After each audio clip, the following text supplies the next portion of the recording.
Being successful requires you to be controversial. This is a quote of yours that I like a lot, and I'm curious, what does it really mean? Oh, wow, we're just jumping right in. Okay. Right into the deep Um, end. so you can't be successful in life if you're mediocre.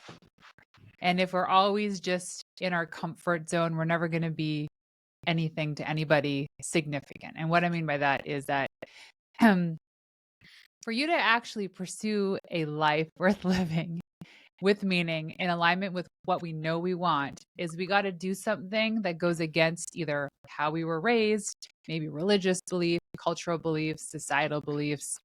And so you're going to be controversial to somebody. And it might not be somebody that you want to offend, but it happens. It could be your wife or your husband or your best friend or your parents. Like we think about if we raised in a decent household, we often grow and we live our lives according to what we think our parents expect of us. And which is the worst thing you can do. And it's tough for me saying this because I feel like I'm doing a good job raising my kids, but who knows? In 10 years from now, we're going to find out something we did was so wrong. We know this to be true. For sure. Like for today, we believe it, but maybe tomorrow we won't. So you will be controversial to somebody. And it could be off like the tiniest little thing, like, we allow our kids 4 hours of screen time on Saturday and Sunday morning. And the people who are anti screen could be like, you're the worst parent in the world. Why are you doing that? Your kids are going to be total duds when they enter society. And it's interesting how these little things happen. But I look at it from like the perspective of if you want a louder voice, you're going to say things to more people that will offend them. I like I that. think of like a sweet, sweet person, Lewis Howes. We know who he is. He's a big podcaster.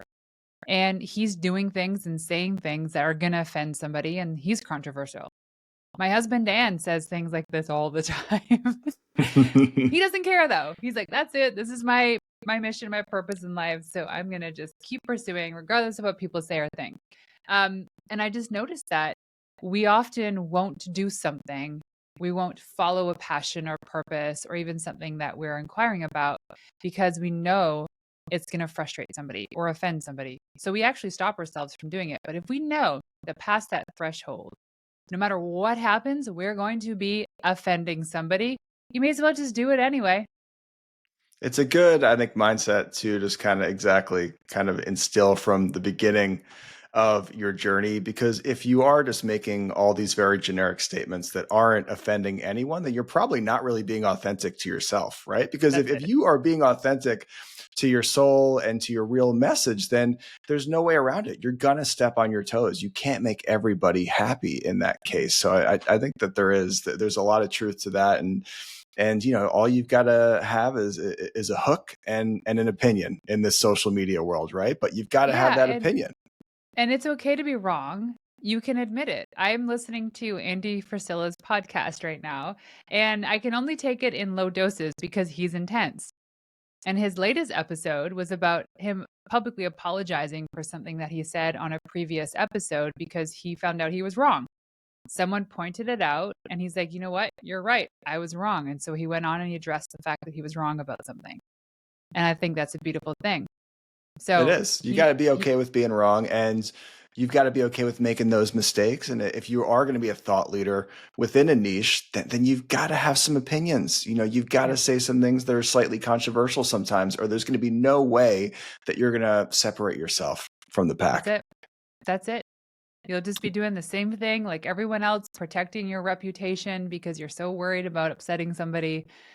And there's nothing wrong with that either. But at the same time, we have to look at if we're in a place where we're like spinning the wheels or we've hit the ceiling of complexity, as my husband calls it, where you just can't grow anymore. You got to reflect on where are you stopping yourself. So I have a spiritual therapist whom I have a biweekly call with, so every other week.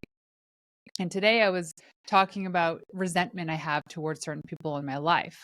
And I realized like I pass judgment on people, not because of I disagree with what they're doing, but the judgment is because I see myself in them. And I'm trying to break free of that. Isn't that interesting? Sometimes we pass judgment because we completely disagree with somebody. I think most of the time is we actually see ourselves in the people that we're judging. And this was all about like parenting. I We could were see talking that. about helicopter parenting. I was like, oh no, like, why are they doing that? Their kids aren't autonomous, all these things. And then I saw myself in that with my little boys. I'm like, I actually do some of the things that these parents are doing that I disagree with because I disagree with how I approach it. Is it tough being a mother and an entrepreneur at the same time? Oh my gosh, yes. I'm actually writing notes for an episode I'm going to be doing in the next couple of weeks about mental load. Let's just unpack that really quickly. But yes, it's tough. And I don't want to compare men versus women. I just think that we've allowed our society over the last hundreds of years to place on mothers the burden of everything when it comes to raising children. Sure. The mental load is the toughest thing. So what I mean by that is the stories and the stuff that we're always telling ourselves in our head. Like, did I sign him up for practice on time? Did I pack the right lunch for him? What time do I have to get him today? Does he have soccer practice tonight? All these things. Whereas the man that I see in most relationships are like, oh, okay, I have 6 p.m. soccer practice pickup this week, and that's all they think about. Right. Meanwhile, I'm coordinating the signing up for camps, the parent-teacher interviews, the helping raise money for the Terry Fox run, the showing up for the Terry Fox run, all these things, because I think it's expected of me. There's a point when raising children where they become more self-sufficient, they can take care of themselves. It's still tough to let go. But that, and then you also have some of those same feelings and emotions with your team. So now you're worried about the parenting stuff and am I being a good wife or mother or husband, whatever. And then you're worried about all the team. Like, oh no, I have to lay so and so off next week. And all the stories you tell yourself about how this could go down, anticipating them punching you in the face or storming out and then suing you, all these things. So we carry this mental load. I think part of it also helped us survive as a species, that someone's got to care. Someone's got For to think sure. about Someone's these got to things. nurture. But it is so exhausting. Like, even the whole drive here from my house to my studio, it's a 10-minute drive. It's not very long. But the whole time I caught myself thinking about all the things. I wasn't enjoying the music or enjoying the podcast. I was like, okay, so-and-so is picking up Noah today, and they're going to be 30 minutes later than usual. No problem. But that means he has such a small window of time to have a snack before soccer practice. It's like, I can't control it. Is It there already anything that is you what it do is. to like compartmentalize the two sections of your life, entrepreneur, podcast host, mother, Yeah. or is it really just kind of interwoven throughout your day? So what I'm getting better at is when I close my laptop at the end of the day, it's closed for me for the day.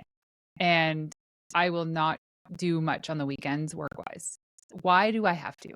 We're developed this culture, these expectations that you're 24-hour, 7-day-a-week available. I run a PR agency. That's expected of me. In the 13 years I've been doing this, there's only ever been one phone call on a Sunday night because there was a little typo in something that was going live on Monday. Even if it had gone live with a typo, no big deal. So we always anticipate these worst case scenarios that never happen.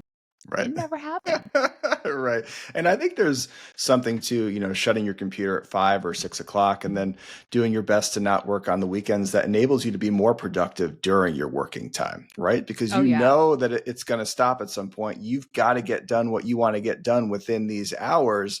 And for me, and I try and really draw the line around 5:30 during the week. And I also try and at least keep my work on the weekends towards the morning. I try and get it done by like 10:30 so I can spend the rest of the day with the family. Having those two mental cutoffs helps me to be more focused and more productive during the working hours. Yeah.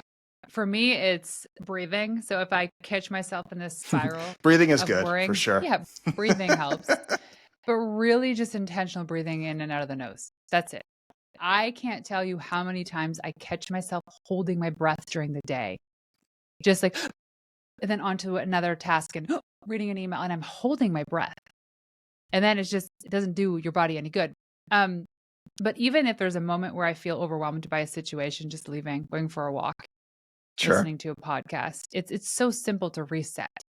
And when it comes to, like, my spiritual therapist, Stephanie's the best. She goes, your sole goal in life, other than, being love, sharing love, is you should not be suffering. Like, if you believe in God, it's God didn't create us to suffer. God created us to heal. And so if you're constantly suffering, which is the worrying, then who are you to anybody? Because I notice in those moments of like worry spiral, I'm not a good mother. I'm anxious. I'm edgy. I yell at my kids. I'm just like, here, let me just do that. You're not doing it fast enough, kind of thing. And then that just translates to work. And I don't get tasks done on time because I'm fixing other people's crap when I shouldn't. So really how I manage these moments is, well, right now I'm doing 75 hard, which is crazy. I saw that on your Instagram, and I wanted to Yeah. ask you about that. Has Yeah. it been as life-changing as everyone makes it out to be? I mean, boy, people like talking about 75 hard. The only thing people like better than doing 75 hard is talking about 75 hard. Because it's hard. That's it. So this is my second time doing it. If you don't know anything about the program, there's a year-long program. So 75 hard is kind of like 3 phases. For 75 days in a row, you have to drink a gallon of water, take progress pictures, read 10 pages of a book, follow a diet, note cheat meals, and do 2 45-minute workouts. One has to be outside, regardless of the weather conditions. That's phase 1, essentially. Or the first part. So phase 1 is that, plus you have to add a couple things like journal and a 5-minute cold shower. Anyway, I'm doing this again. This is my second time, not because I need to lose weight. A lot of people do it for that reason. It's kind of like a reset. For me, it's I wanted to get back into good habits. The summer was just like a loose cannon of guests, of revolving doors, people coming and going, a lot of wine because I like to have wine. And I'm like, I just need to quit cold turkey. Sure. And I'm on day 17. So I started September 1st. It makes it a lot easier for me to count the days. I like that. Yeah. And the first week I thought, you know what? This is already hard. I'm just going to make this harder. Quit sugar, caffeine, gluten, and dairy. Oh my God. Caffeine? You are brutal. I know. So for the first week, low grade headache, trying to work out. But after that, I felt good. So now I've reintroduced caffeine. The reason why I did that, I was doing a 2-week cleanse, like a liver detox kind of thing. Okay, nice. I'm glad you're back on the juice, though. I'm happy to have the juice. I'm happy to have you back on Team Caffeine. We need you. My first cup of coffee in the morning is decaf. Really? Yep. I drink. So I have this gallon of water. It's a big. Oh, you're one of those gallon of water people. Where do you workout? Half my workout is carrying this thing around. It's like, where do you even put that thing in your car when you're like driving to the studio? I have to buckle it in to the seat next to me because otherwise it rolls around and it weighs enough that the sensor in my car thinks there's a person sitting. I love it. I have a good friend. His name's Jay Abbasi. He's a speaker and a thought leader in the mindfulness space. And he has that exact same massive jug of water. He brings it everywhere he goes. And every time I see him, I try and sell him on the benefits of the Stanley. You know, maybe a little bit less water. You got to fill it twice, but it fits in the cup holder. There's a lot of stuff to like there. I will never have a Stanley Cup. Never. It's not for everyone. I appreciate it. Out of principle, I won't have it. I will have the bottles that I love best. This one I got off Amazon for like $30 or something. So anyway, so I had this low grade headache for a week, but now I feel great. And I'm just trying to reintroduce habits back into my life, like reading 10 pages of a book and drinking water. It doesn't have to be a gallon every day, but it needs to be something. I just kind of lost track of that. Sure. And I wanted to test my mental toughness. Like today, we're rolling in at almost 2 p.m. and I have not done either of my workouts yet. Oof, you are back against the wall, right? So you need 2 45-minute workouts after 2 p.m., one outside and one inside. Could the outside one just be like a brisk walk? Is that okay? Okay. So, well, Andy Frisella, who created this program, probably says they both need to be on some level of intensity, but also he doesn't understand a woman's body. Women are so different. So I go with what I feel I can do. So for instance, tomorrow morning I have personal training with my trainer and he is intense. So I know this. So my kids have soccer at 5 p.m. for an hour outside. If they have practice, I'm going to go for a run for 45 minutes. Then when I come home tonight, I'm going to do like a nighttime yoga session for 45 minutes. So it's kind of like what fits into the day, but also reading my body. Now, the best way to actually be successful with this program is to schedule everything. It's just that today was kind of one of those crazy days. And I've traveled during 75 hard That where, sounds incredibly tough. oh my God, it sucks so bad. Sucks so bad. Like I remember one time we had an hour layover in an airport and my husband was doing it with me. We put on our packs and we walked around the airport for 45 minutes, stopping, doing air squats, lunges, push-ups. We were sweating when we got onto the plane.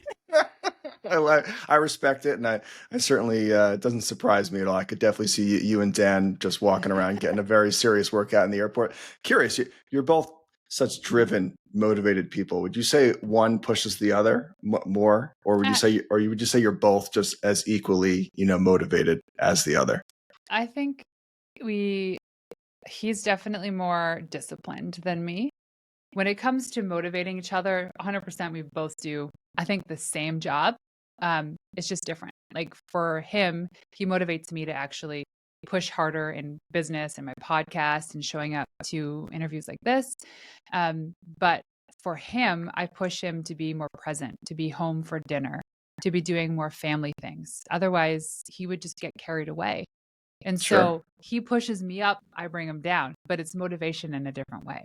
I love it. Yeah, I watched a video of Dan's on YouTube at some point in the last month, and he went over like time blocking and his schedule, and he certainly crams in about as much into a day as I think you could possibly cram. Mm-hmm. His calendar would give most people anxiety. For sure. Curious yourself, kind of what is your productivity playbook? Are you more of a to-do lister? Do you like to time block out your entire day? Like, how do you go about planning your day? I work better under pressure.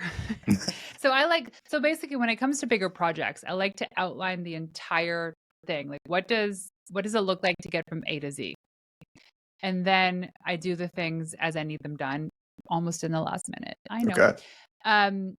But I'm more productive in the morning. And like right now, I am actually creating a course as part of a client I have. She teaches real estate agents how to build legacy business. And she's like, hey, a part of this, can you create a PR course? Cool.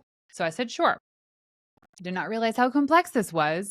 And I have to shoot videos for 14 modules, which means there's probably like 2 or 3 videos per module. These could range from 5 minutes to 15 minutes each.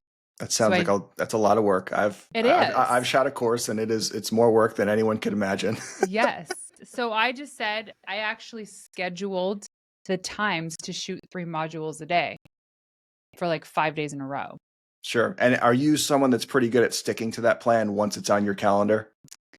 I'd say I'm like 80% there. I think that's pretty good. I think that's better than most. Yeah. Like today I have to shoot, I haven't shot the videos yet and I was supposed to be done by now. But I need to get it done. It's kind of like this. I remember this one running program I signed up for where it was like this run that was happening here in British Columbia. And there was a couple things you could sign up for. One was to run a total of 100 miles. So from the time you sign up to like the date, however long that was, I think it was like 3 months, you had to accumulate the total of 100 miles. So I did the math and it was like, great, if I run 3 kilometers a day, every day, that's easy peasy. But if you miss a day, if you miss 2 days, now all of a sudden you're going for a really long run to catch up. So just picking away at things sometimes is the best way to do it. Other times you got to just get it done, time block it, schedule everything in your calendar. The way that I look at it is like, there are links out in the universe where people can go and schedule time with me. And if I'm not actually putting stuff in my calendar to get done, somebody's going to slide in there in the middle of a recording and all of a sudden I have a 15-minute call with them. It's a good point. And you're going to lose your focus and you probably won't start again. So my calendar is full, but it's full of my tasks. It's not full of meetings. Got it. And I like what you said there about, kind of guarding your morning hours. And I think that the more, just high producers that I speak to on this show, the more so I hear that as a habit. It's really just kind of guarding 3 or 4 hours in the morning to do deep work, put your cell phone in the drawer and just really focus on those ball moving tasks that really push the envelope forward on your major projects. It's something I've been trying to institute in my own life, is just kind of get up at 6, get to work by 7:30, maybe take a break at 11, do some training. But I get so much more done between 7:30 and 11 a.m. than I do the rest of the day. Yeah. It's unbelievable. It's like 3 times as much. I mean, it's not even close. See, I would love that. But I do the morning shuffle with the kids to school. Right. And so my most productive times are like 5 a.m. If I could get a whole day's work in from 5 a.m. to 11 a.m., no problem if I'm not distracted. But I got to do the morning commute with the kids. So that kind of changes things. Yeah, sure. Listen, you got to adapt. And I think that is another reason why it's certainly challenging to be a devoted mother and a successful entrepreneur, right? Because you're not going to have those deep work hours every morning because you're getting the kids ready for school. I think it certainly adds a bit of a challenge to the entire situation. So I definitely give you credit. Yeah, and it's unpredictable too. Like my boys are 11 months apart. So some days I'm like, will they fight or will they not fight? Will it be an easy breezy morning or will it be chaos? Sure. You never know. Sure. We've got a 2-year-old, 2.5-year-old. We've got another one on the way here in a couple of weeks. We don't know if it's a boy or a girl, but I'm sure if it is a boy, there'll be, plenty of rivalry and plenty of that going on in our household pretty soon. It's gnarly. So I want to kind of talk about, how can people become the go-to thought leader within their industry, within their niche? What can they do to really leverage their superpowers and separate themselves from the pack? Well, consistency is your currency, my man. If you are the one that's always showing up talking about the same few things, you're going to be known for that. The problem is that people give up too soon. And what we think needs to be so complex is not. It's very simple. Who is it that said simplicity is the ultimate form of sophistication? Someone said it. Someone really smart. I've heard that one before. It was not me. It's a good one. It's a good one. Well, in the world of PR and authority building, those that are kind of leading the way right now are those that are really they're growing their social presence. It used to be where in order for you to grow your social media, it really helped if you got media coverage. It helped a lot. Today, it's almost like it's the resume for you to get media coverage and to get on big podcasts is to have a social following, like an influential following, in that people actually want to hear from you. They're engaged, and it's not just a bunch of bots. So building authority is like, what are the 2 or 3 things you can talk about over and over and over again? You can say it 7 different times. You'll become known for it. So what is that? So if it's parenting, is it about growing a podcast? Is it about, how to launch a product-based business? If it's about making the best coffee in the world, like we tend to be distracted by saying yes to too many things, following the shiny object and not staying focused and staying in your lane. Stay in your lane until you become profitable. Stay in your lane until you make $1 million, and then start figuring out other things that you can do. Because, for instance, we'll take Dan as an example. He used to be the world's top SaaS coach. I'd say maybe he still is, but he is now stepped away from SaaS Academy, and they have a CEO in there, and now he has elite entrepreneur. So he coaches general entrepreneurs, like any entrepreneur. But he was so successful in that within a year, he started to notice, gosh, people need fitness help. And so now all of a sudden there's a business coach who's also a fitness coach because he walked the walk. He started in December of last year, and now he's the most fit he has ever been. He's so fit and confident that he's done photo shoots on the beach without a shirt on. And people are like, Dan, how did you do that? He's like, it's very simple. Here's my macros program. Boom. Now he's a fitness program. He realized in all of that, there was a big disconnect between business coaching and fitness. What's the mindset piece? So now he's launching a mindset program. But he started with a niche, right? He started, teaching the SaaS program, right? He wasn't just trying to be the everything thought leader from the beginning. Nope. I think having that defined SaaS niche in the beginning is important, because if you just try and be everything to everyone from the start, there's no way you're going to compete with Tony Robbins, Ed Mylett, Gary Vaynerchuk. Like, it's just not going to happen. They started within a niche as well when they were first beginning. Exactly. They're also the OGs. Right. They are the OGs. They kind of paved the way. They're the trailblazers. However, there's a time and a place, and there's also like a taste for certain people. A lot of people don't like Gary V. So he's not for everybody. That's okay. Nor is Dan, nor is Tony. My wife nor is can't stand There you Gary go. Vee. And then there's some people who love him. I'm like, but just listen And- to what he's saying. He's smart. But she's like, he's so smart. abrasive. Just shut him off. I'm like, okay, I'll listen to him on my own. He's smart. He's nice. He remembers people. He's a very kind human being. He seems kind. On the podcast, I can see if you don't know his personality like much, and it's the first time listening to him, and you catch the wrong excerpt of the podcast, I could see not absolutely loving, like a small slice of Gary Vee if that's all you're getting. But I agree. I think Gary Vee seems like a very genuine person overall. Yeah, but for the most part, all these people started niche, right? Sure. Gary Vee was like talking about library. wine. Yeah. Which is right. awesome. And Tony was like motivation. And so these people built that platform. They've built the community now that they can start doing other things. And Gary, I think he just launched like a children's TV show or something. Love that for him. Right. So now they have the ability, the resources, and the means to do so because they have this massive following.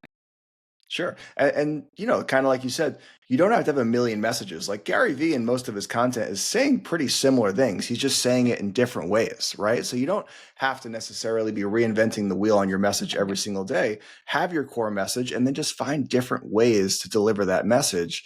I do think sometimes creators, though, get, frustrated in today's day and age. Like maybe they've got the knowledge and they're delivering it to their audience on a daily basis, but maybe they're not as in tune to the trends and the trending music, and they're not really getting the followers that they feel like they should be. Like, what do we do with that situation? That's a little frustrating for creators out there right now. It is, but it's all about throwing the spaghetti at the wall and seeing what sticks. So like even like having a pulse on what's happening internally behind Dan's massive growth too. I know it's crazy. People think there's like one guy that's nah. There's a whole company. It's a whole media company that's doing this. And so I'd say start small. Don't be like, I'm going to go for 1 million followers in a year and then that's going to be the goal. I only have like 11.1 or whatever thousand followers, and I can still make sales. I can still get top people on my show. I can go on shows. It's not necessarily the number, but it's also like who you are as a person. What do you stand for? So I think we really fail to tune in to what it is that we're trying to do. Just because so-and-so is doing it, we think that's what we got to do. But like I say, turn your edges inwards. You got to look at what is the purpose of the work that you're doing as an entrepreneur. Who is it that you're actually trying to impact? What is your legacy? Don't look at the shiny objects. You can say the same thing 1 million times. Most people don't need to be taught. They need to be reminded. So remind them over and over again, because those people, it might not be the right time today, but in a month from now it will, and you will have reminded them.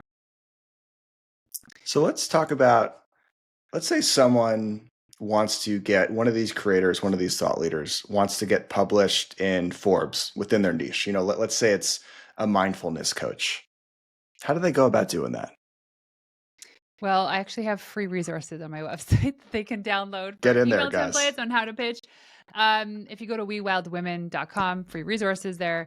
But there's a lot that goes into it. So first of all, it's really crafting the pitch. What is it that you're trying to share? What's the story you're trying to share? Everybody has a story.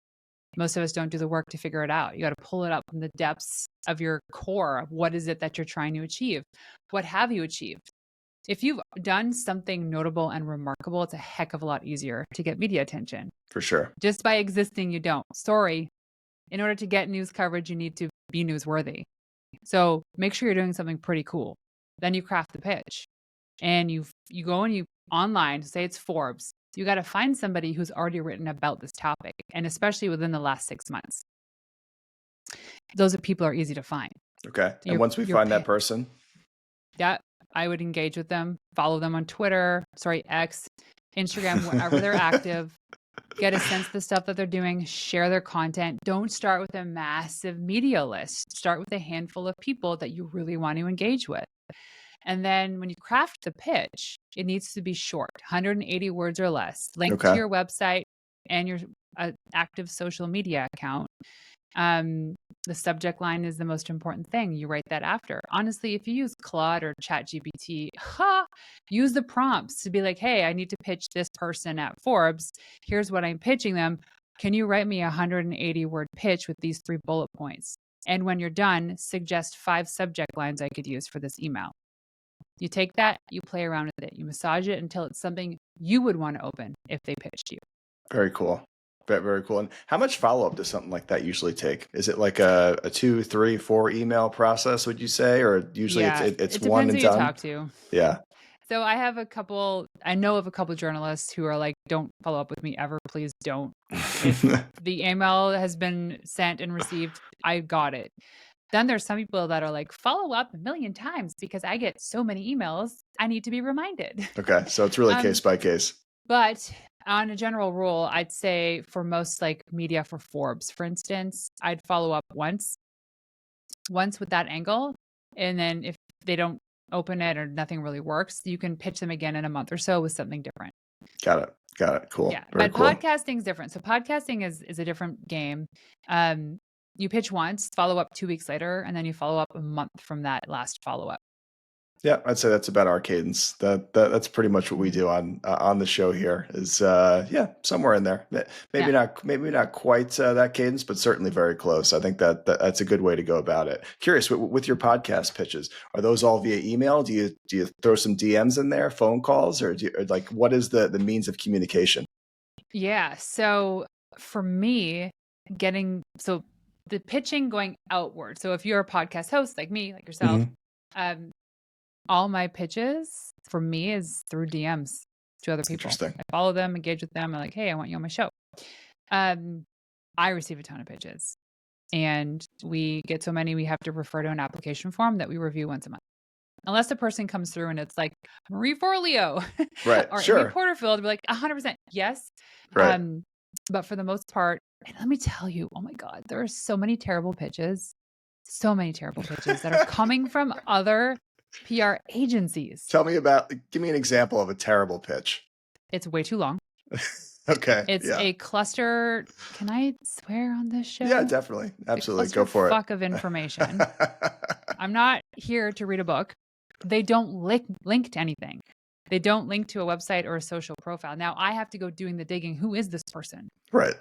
Who is like Jane Smith? And no, I'm not going to do the work.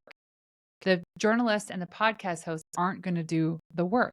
You provide them with, hey, awesome subject line, a quick intro that's customized to myself. Hey, Renee, I really loved your last episode with Chris Carr, especially when she said, quote, emotions are information, end quote. Then you go into like the little pitch. But the killer, which actually gets me to do the work, is when somebody suggests a topic that they know might be a good fit for my audience, one topic, and something that maybe I haven't covered at all or recently. And then Cool. 2 or 3 speaking points about what that's going to be about. I like that. That's a pretty good way to go about it. I could see picking that one topic that's going to really resonate with your audience that you haven't covered being the hook that actually gets you pretty interested in having this person on the show. Yeah, but they've also done the research. They also know the naming conventions of my episode. So they'll actually title the episode as though I would publish it. Like when you do the work, it literally takes an extra 30 minutes if you're focused to get it done. People are so lazy. There's nothing worse than the, hey there, I'm such a fan of Into the Wild podcast. I'd love to pitch Dan Martell to be on your show. That's a bad example. Brad Smith to be on your show. Well, my name isn't there. My name is Renee. And I only interview female entrepreneurs. So Brad ain't going to be a good fit. Right. Those doesn't work. If I'm in a sassy mood, I will reply with a sassy reply. But most of the time what we do is those bad pitches, we just reply with a link to our freebies on how to pitch podcasters. I like that. Respond with a little bit of value, and hopefully they'll have a little bit more success with that as they move forward. So I heard you talk about once on one of your socials how truly mindful you are about the people that you spend time with, and how you really just think that's incredibly important as to the person you want to become. And I'm just kind of curious, like, are you incredibly just detail oriented and mindful about like who you spend time with on a daily and weekly basis? Oh yeah, 100%. I even messaged Dan the other day about a local woman who I like, but I'm like, there was something a little bit off about her. So I knew he knew her. So I messaged. I was like, hey, what do you think about so and so, to get his vibe? He's like, great vibe. but just don't think there's too much between the ears. And I was like, okay, fair enough. I was like, that's it. Because as soon as you let anybody into your inner circle, their energy affects everybody else's energy. This is the people that come into our home, people that work for us. That also includes people that might clean our house or clean out our pond or do our landscaping. Because are these people actually cool? Right. So we Sure. love the people that love what they do. They show up, they do the work the best of their ability. When it comes to like friends, sometimes it's tough to say, I don't want to spend more time with these people. And here's why. And that's okay, because we live a short life. Why can't it be around the people who are just going to help us grow? Right. For sure. So I have a really good friend who was going through a hard time, and I let her just talk about it a lot. And then it got to the point where it was every single time we met up, she talked about the thing that she was going through for months and months. And I finally confronted her. I was like, listen, I don't think there's any information I haven't already shared or any way I can help you. I got it. Yeah. I go, I don't want to offend you, but here's one I have 2 rules for us going forward is we're not going to talk about this topic anymore. And if you absolutely need to, you need to ask me permission to talk about it. Because I was going through my own stuff in life that I kind of put on the back burner every single time she came in with this issue. And so when you really love somebody, you got to be forthcoming with them. It's kind of like, nope, pause. We're not talking about this. We'll talk about anything else. And then she's like, holy crap, I talk about that all the time. And I said, I could not be in your head right now, because that's probably the story you're always telling yourself. When the moment you wake up to you go to bed is this thing that's happening in your life. And there are certain parts of it you just have no control over. It is what it is. So if you do love somebody, you want them in their life, you have to be upfront with them. And if they're offended, that's too bad. It's a tough thing though, right? Because I think we've all got some friends that kind of lean towards positive and then some that kind of lean towards the negative side of thinking. And, sometimes those friends that are just more on the negative side of the fence are still good friends. They're loyal people who have been there for us throughout our history. But if they refuse to kind of get on the positive side of the fence and you hang out with them a lot, then naturally you're going to absorb some of their energy. There's just no way around it. So a couple things. We used to have a sign in our house that said, please be responsible for the energy that you bring into this room. I like that And sign. that was a reminder for myself. And also when it comes to friends, our first filter, like the first filter that we have in our family is, does this person talk about other people all the time behind their backs? It's very quick to suss that out. If it's a yes, nope, we are not friends with you. Because I don't want to hear about other stuff, other people's baggage. And I certainly don't want you to be talking about us behind our backs. So For sure. And then again, if it's somebody we love, we'll confront them. And we've done this on a handful of occasions. They didn't change.